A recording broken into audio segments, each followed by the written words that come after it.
បាទជំរាបសួរបងប្អូនថ្ងៃនេះចេញមុខងារថ្មីបងប្អូនថ្ងៃនេះអត់បានកាត់ដែកទេមកធ្វើម្ហូបបងប្អូនឆា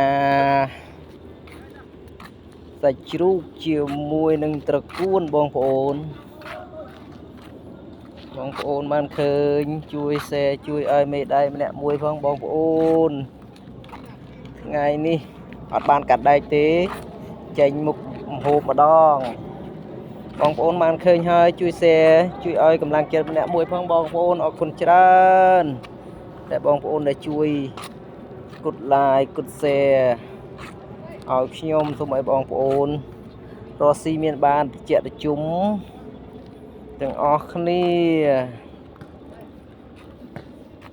នេះហើយមុខម្ហូបឆ្អិនហើយបងប្អូន